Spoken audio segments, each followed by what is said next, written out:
Yassine, he likes football, and he likes the phones.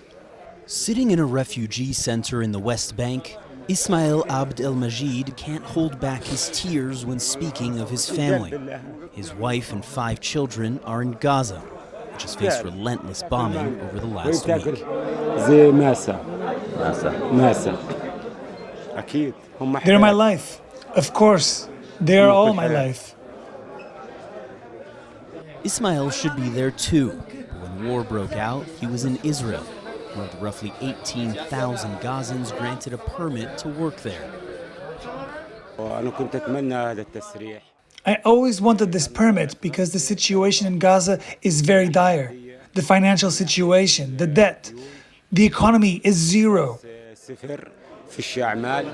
Now, Ismail just wants to go home. In an instant, right now, I'll go back. This moment, I would go back. When Hamas carried out its attack in southern Israel, hundreds of those Gazan workers suddenly found themselves stranded, far away from their families, as bombs began falling on the Gaza Strip. Now, several hundred of those workers are here in the Daheisha refugee camp, waiting to return home. Well, these numbers are really hard to get a handle on, and there might be 15,000, 20,000 work permits that are issued on a daily basis. We don't know how many were working on that Saturday. It was Shabbat, so maybe the number was half. Maybe it's more than that, more than 10,000. But the Israelis have kind of gathered them up and brought them to the West Bank. At least 180 are living, sleeping, and waiting here in the Daheisha Refugee Camp's event center, agonizingly powerless to help their families.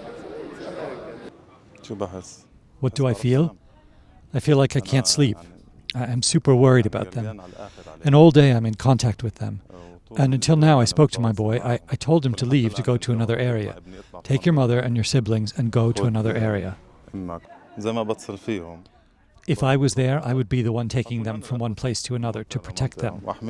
So who's taking care of your family now? Nobody. All of us, physically, we are here, but our minds are in Gaza. Hello.